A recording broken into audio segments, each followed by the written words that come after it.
और नमस्कार दोस्तों, कैसे हैं आप सब। आप सभी का स्वागत है इंस्टीट्यूट टू सिलेक्शन 24/7 पर।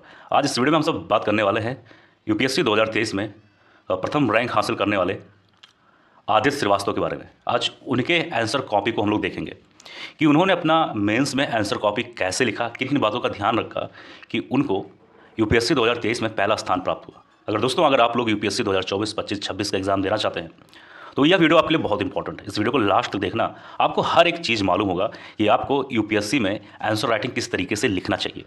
फिलहाल इस वीडियो में आज हम सब बात करने वाले हैं GS1 के बारे में। जैसा आप सभी लोग देख सकते हैं, एक मिनट स्क्रीन पर 1 मिनट चाहिए।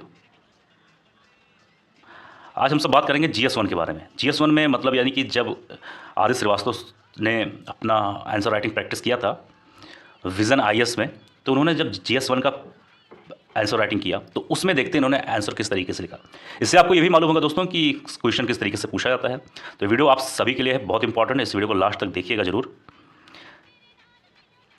तो एक मिनट जाइए।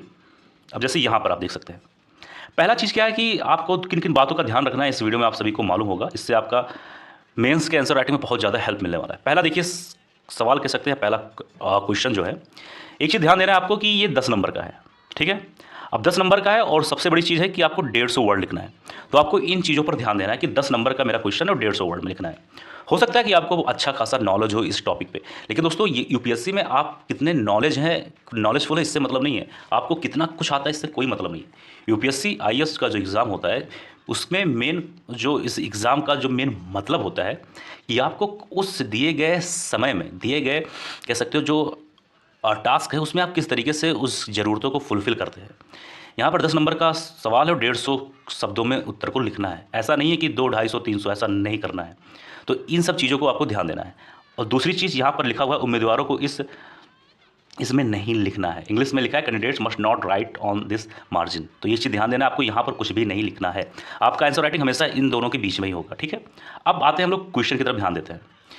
क्वेश्चन हिंदी में भी है, इंग्लिश में भी है। जिसको जिस तरीके से पढ़ना वो उस तरीके से पढ़ सकता है। देखो, इंग्लिश मीडियम का जो बच्चा होता है, जो इंग्लिश में आंसर लिखता है, वो भी हिंदी का एक बार जरूर पढ़ता है, क्योंकि कुछ शब्द ऐसे होते हैं जो हिंदी में पढ़ने के बाद अच्छे समझ में आता है। तो इसलिए दोनों लैंग्वेज इसमें होता है। अब तो पहला क्वेश्चन है, भारत के पारंपरिक रंगमंच के रूप समाज के आदर्शों, भावनाओं तथा समुदायों में एक व्यक्ति की भूमिका को दर्शाते हैं। उदाहरण सहित विवेचना कीजिए 150 शब्दों में। इंग्लिश में वही सेम चीज़ लिखा हुआ है। The traditional theatre form of India reflect the ideals and emotion of society and an individual's role in community discuss with example. ये ध्यान देना, एग्जाम्पल, ठीक है। अब देखते हैं कि इन्होंने आंसर किस तरीके से लिखा। सबसे पहली चीज़, एक चीज़ ध्यान देना, मान लेते हैं कि आपको इस क्वेश्चन का आंसर नहीं आ रहा है। मान लेते हैं एक समय पर इस क्वेश्चन का आंसर आपको बिल्कुल नहीं आता है, लेकिन आपने थोड़ा थोड़ा कुछ ना कुछ तो भाई, जब यूपीएससी की तैयारी करेंगे, मेंस तक जब आप पहुंच जाएंगे तो जाहिर सी बात है आपको थोड़ा बहुत तो नॉलेज होगा ही होगा। तो आपको क्या करना है, कुछ वर्ड उस क्वेश्चन में पकड़ना है, उस वर्ड के साथ खेल जाना है।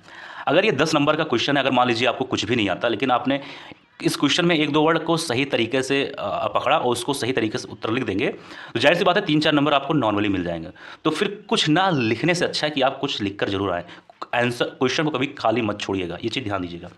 आप जैसे यहाँ पर लिखा है the traditional theatre form of India, इस शब्द को आप ले लीजिए। क्या लिखा है, reflect the ideals and emotion of society. अब इसको आप छोड़ दीजिए, सिर्फ आप इस चीज़ को लीजिए। जब आप the traditional theatre form of India के बारे में जब आप थोड़ा बहुत लिखना शुरू कर देंगे तो जाहिर सी बात है उसमें सोसाइटी के कुछ वर्ड आ ही जाएंगे कि सोसाइटी पे क्या फ़र्क है, सोसाइटी उससे क्या सीखती है।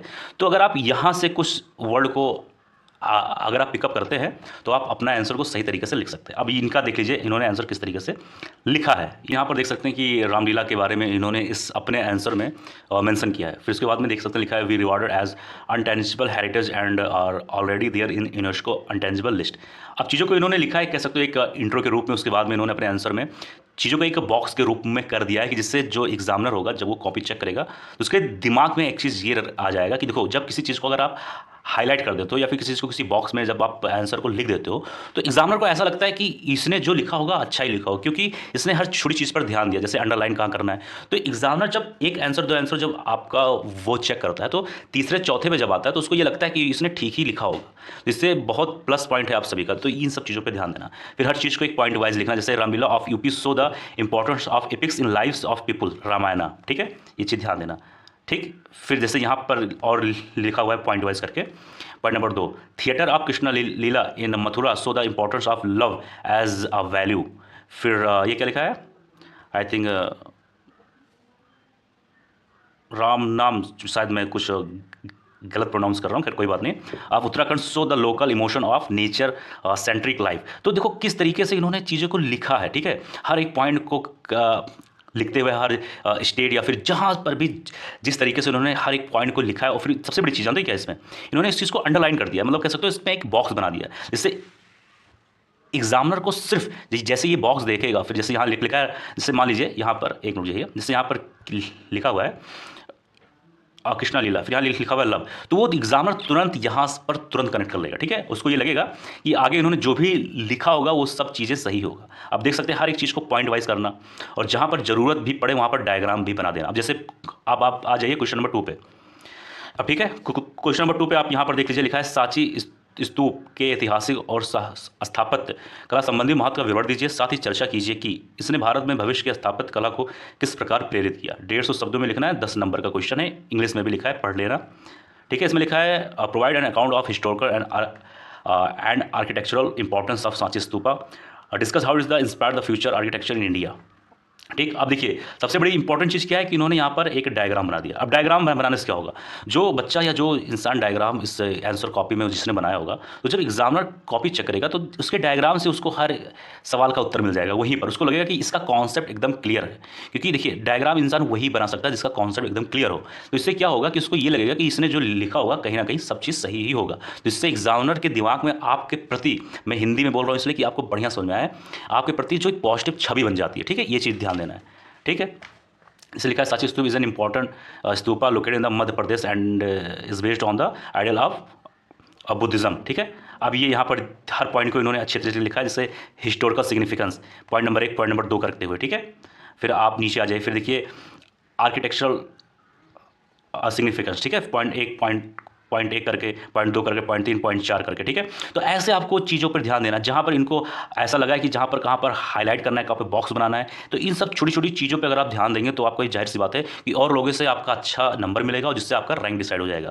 तो फिलहाल मैंने आज हम लोगों ने फर्स्ट क्वेश्चन और सेकंड क्वेश्चन पर देखा, उस पर डिस्कस किया, और अगर आप लोग चाहेंगे तो मैं GS4, GS2, GS3 पर भी लाऊंगा और GS1 के और तमाम सारे सवालों पर भी हम लोग बात करेंगे। इसका वीडियो अच्छा लगा तो जरूर कमेंट बॉक्स में लिख देना, जो भी डाउट हो, जो भी संबंधित चीज़ें हो UPSC संबंधित, जरूर कमेंट बॉक्स में लिख देना, उस पर हम लोग बात कर लेंगे। मिलते हैं किसी और वीडियो में। जय हिंद, जय भारत।